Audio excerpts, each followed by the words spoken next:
ทายสบายดีทุกคนมื้อนี้เฮาก็สิได้ไปมัดเขาเนาะมัดเขาหน้าเขาที่เฮาเกี่ยวแล้วนะเฮาก็สิไปมัดเนาะโอ้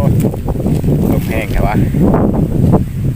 อันนี้ก็เป็นข้าวกลางเนาะข้าวที่เฮาไปมัดก็คือข้าวดอเนาะข้าวดอทั้งที่ออกไวกว่าสิแก่แล้วเฮาก็สิมัดด้วยเตาะเนาะมาตามนี้เลย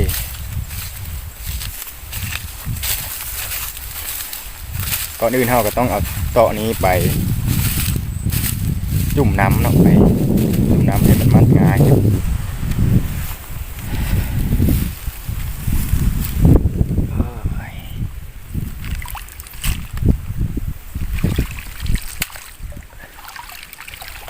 จากที่เราเซตแล้วมาเราก็สปีมัดเลย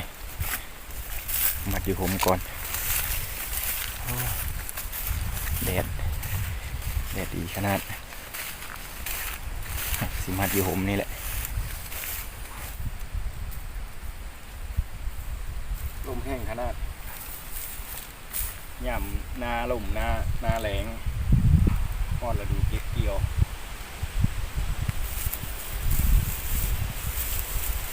มัดข้าวครับมัดแม่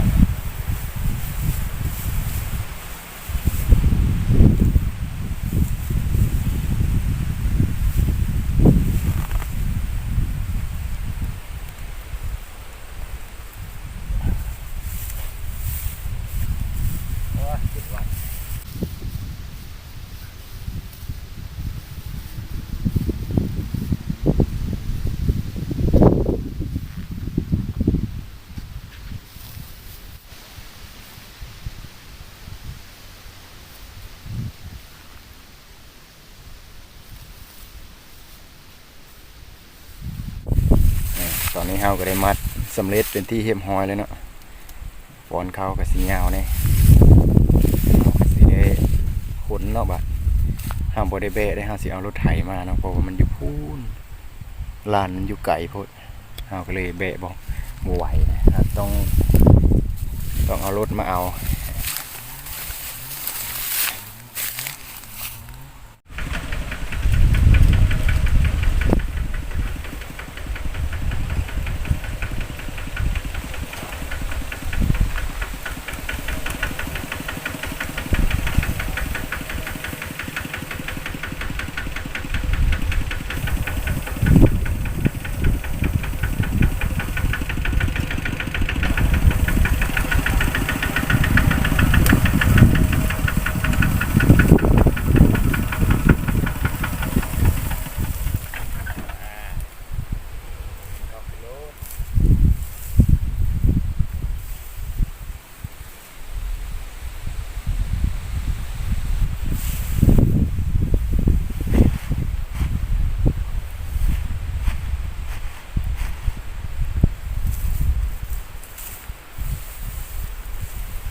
อส่งเสร็จกับความ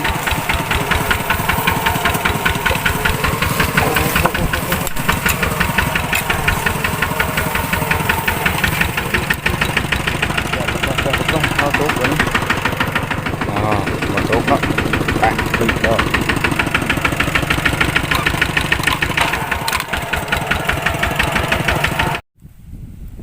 หอลาดเลยเนาะลานบอลฟาดเขาเอาไปสิทีมเขาลงเลยคลิปนี้ก็ขอจบไว้เพียงเท่านี้เนาะไปพอกันคลิปหน้าอย่าลืมกดติดตามช่องของเรานะที่เอาสิตีเขาตีไปแล้วน้อยนึงเขาตัวที่เอามาแล้วบรรยากาศอยู่นะแดดจางปังเขาตรงนี้ก็แก่แล้วจังไรก็ได้เกี่ยว